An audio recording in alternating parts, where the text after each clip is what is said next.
All right, it's your turn to take Carl home. So this is his training video. I am going to start talking with you a bit. I have my chicken here. So here's your boy. Hopefully you can see him. Come here. There we go.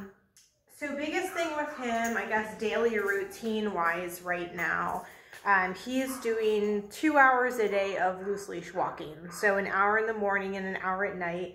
Certainly if you're bringing him here for daycare services of any type, we could include that in his daily regimen as well. One big adjustment that we made is that we're feeding him by hand here. It's a little dominance exercise you can do with him. So right now he's getting about, I don't know, maybe like 2.5 cups total a day. So you do half in the morning, half at night. You measure it out, you put it in his bowl, and then you're doing hand feeding with him. So he's eating out of your hand for that. It's a little dominance exercise. It's kind of nice to keep him in check. Let's see. We integrated the use of a prong collar with him, so a little training collar. And I'll show you how to take that off and on when you get here. But that's something right now that he needs for consistent correction if you're dealing with him at home. Likewise, we're using really good treats, and really good treats would be, I'm using boiled white meat chicken today, so that's what I have here. But anything like that, steak you're about ready to throw away, or turkey lunch meat, anything like that is a really good treat, and he'll work really hard for you. So I guess with that, I will start with his video here for you as far as what he knows, how to use those things, how to use it at home. So first thing is the loose leash walking, like I talked to you a little bit about. I trained him to walk on the left. Hi, buddy. Hi, buddy. So he goes on the left side. When you go out for a walk, he is trained to stop and sit when you stop. It should be automatic, but if you need to remind him, that's okay. Right now, he's getting about this much leash, as you can see from my hand to his collar, like maybe 6 inches, not very much. So he should be going out, going potty, pee and poop, playing fetch, and then you're gonna try loose leash walking. If you get him out right after you get home, it's not gonna go well because he just has too much pent up energy. But the goal here, leave it, good boy. The goal here is that he is not sniffing the ground, not going in front of you and back, but staying on one side. This is meant to be a bonding exercise. So let's go. So command is let's go. And he's kind of suspicious because we're only walking this little bit. Yay, good boy. Good boy. So you're old hat at this now, aren't you? Good, and he should stop and sit. I take a treat sometimes in my left hand here to kind of keep him back, which is helpful. Let's go. Hey, hey, where are you going? I have the cookies. I have the cookies. Yeah, yeah. So this is loose leash walking. Again, when I stop, he should sit. That's good. So questions about that, you can let me know. Next thing I taught him was leave it. We have 2 forms of leave it. Leave it in the fingers. So I have Cookie in here. Leave it as you're going for something, let it alone. He doesn't actually have whatever it is yet. So with this exercise, I let him chew in my fingers, and then I say leave it. If he backs away, I flip my hand over and tell him take it. And take it means put something in your mouth. Get more chicken here since he is a chicken fan today. So again, the hardest part of this exercise is not pulling your hand away from him. Leave it. Go ahead, open hand and take it. Let's see. We taught him drop it, as in he has something in his mouth, spit it out. So I use a bully stick for this one because he likes it. Drop it. Good boy.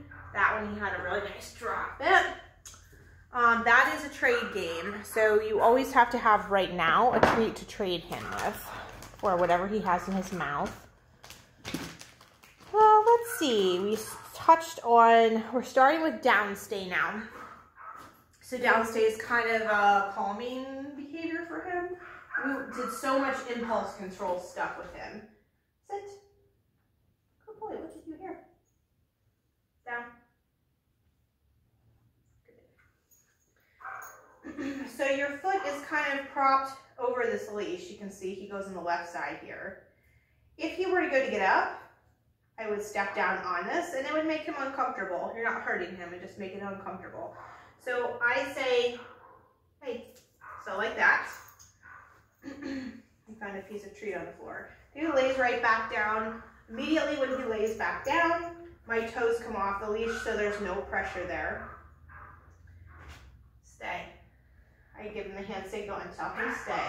Right now he's working about 6 feet from me, so I should be able to come out here and do one of these. And he stay there. His release word is okay, and it's only paired with my hands in the air. Okay. That's your kind of a little bit of a safety net for him so that he doesn't move just when you say okay. So if you're working on this with everyday language and stuff and you're writing into a friend and I don't know, they say, do you want to go to lunch? And you say okay, he's not going to get up because he didn't have your body language cue of your hands being in the air. So that's a good little safety thing for you. So again, with down, stay, sit, down, down. Stay.